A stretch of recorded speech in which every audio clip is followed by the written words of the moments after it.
ఇప్పుడు మనం ఖమ్మం నుంచి మహబాద్ వయా కురిదారులు పోయే దారిలో 100 ఫీట్ రోడ్డు ఫేసింగ్లో మనకు అగ్రికల్చర్ ల్యాండ్ వచ్చిందండి.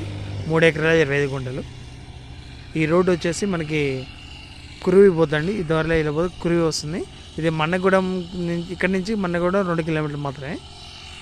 సో ఇదంతా కూడా 100 ఫీట్ రోడ్ అండి. చేసి ఆల్రెడీ పనులు జరుగుతున్నాయి 100 feet road. So set back already చేసి ఇది ఉంది. సో ఈ పొలం వచ్చేసి మనకి 3 ఎకరాల 25 గుంటలు అండి.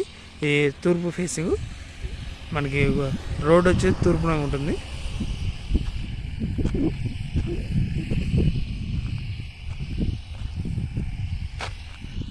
చూడొచ్చు, మనకి ల్యాండ్ కూడా చాలా ఎత్తులో ఉందండి. మంచిగా రోడ్డు కన్నా చాలా ఎత్తులో ఉంది.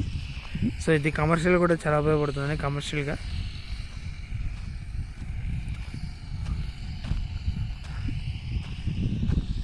దీనికి ఇంకా ప్లస్ పాయింట్ ఏంటంటే ఈ ల్యాండ్కి 2 వైపుల దారి ఉందండి. ఒకటేమో ఉత్తరం వైపు, తూర్పు వైపు 100 ఫీట్ రోడ్డు, దక్షిణాన 30 ఫీట్ రోడ్డు వస్తుందండి. 2 దారులు ఉన్నాయి. సో ఇది చాలా ప్లస్ పాయింట్ అది.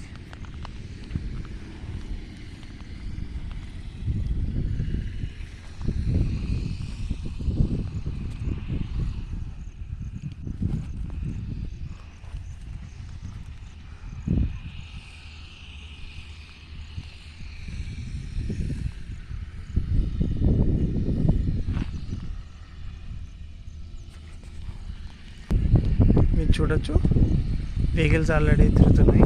బస్సులు, లారీలు అన్నీ తిరుగుతాయండి ఈ రోడ్లో కంప్లీట్గా.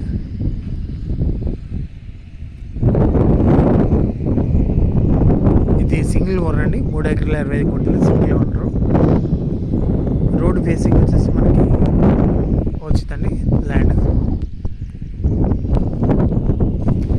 ఏమన్నా ఫర్దర్ ఇన్ఫర్మేషన్ కావాలంటే కాల్ చేయగలరు. ఇప్పుడు మనం ఖమ్మం నుంచి మహబాద్ వయా కురిదారులు పోయే దారిలో 100 ఫీట్ రోడ్డు ఫేసింగ్లో మనకు అగ్రికల్చర్ ల్యాండ్ వచ్చిందండి.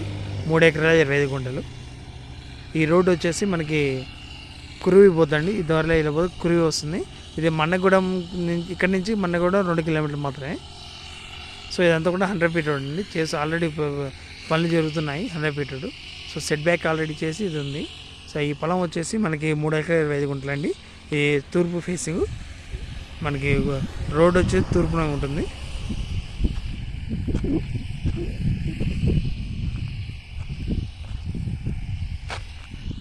చూడొచ్చు, మనకి ల్యాండ్ కూడా చాలా ఎత్తులో ఉందండి. మంచిగా